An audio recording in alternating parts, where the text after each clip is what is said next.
just your thought, the kind of essence of your thoughts basically on a world that has heightened, some have said extreme financialization, and how you create a system of good governance that still allows for the creation of wealth, but also tames volatility.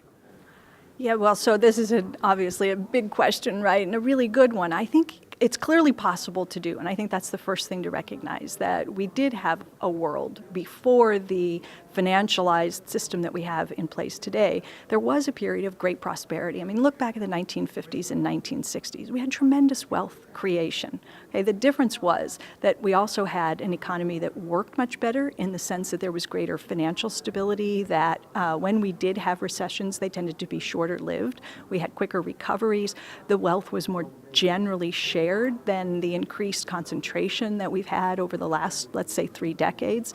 And good governance is part of that, I think. Having markets that are appropriately regulated, that doesn't mean more heavily regulated necessarily. There are all kinds of regulations that could probably be done away with, but with a system that is more manageable, it becomes easier to have fewer regulations because it's less complex.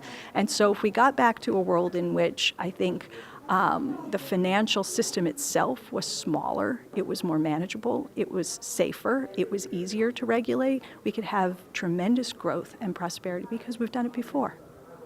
Great. Last question.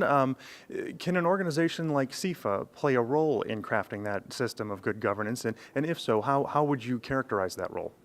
I think CIFA plays a really important role. I think events like this conference here that takes place annually bring together the kind of people who both work in the regulatory world, who have real-world experience, who are practitioners, who understand from the inside the sort of complicating factors, what it takes to allow markets to work best, what gets in the way, and those who've sort of seen the world melt down and are aware of the risks that come with maybe excessively moving away from regulation in a way that many market participants would probably be in favor of. So I think there's a balance that takes place, and events like this bring together minds of both sides and allow for a conversation to take place that then advocates can go forward and promote the best types of ideas.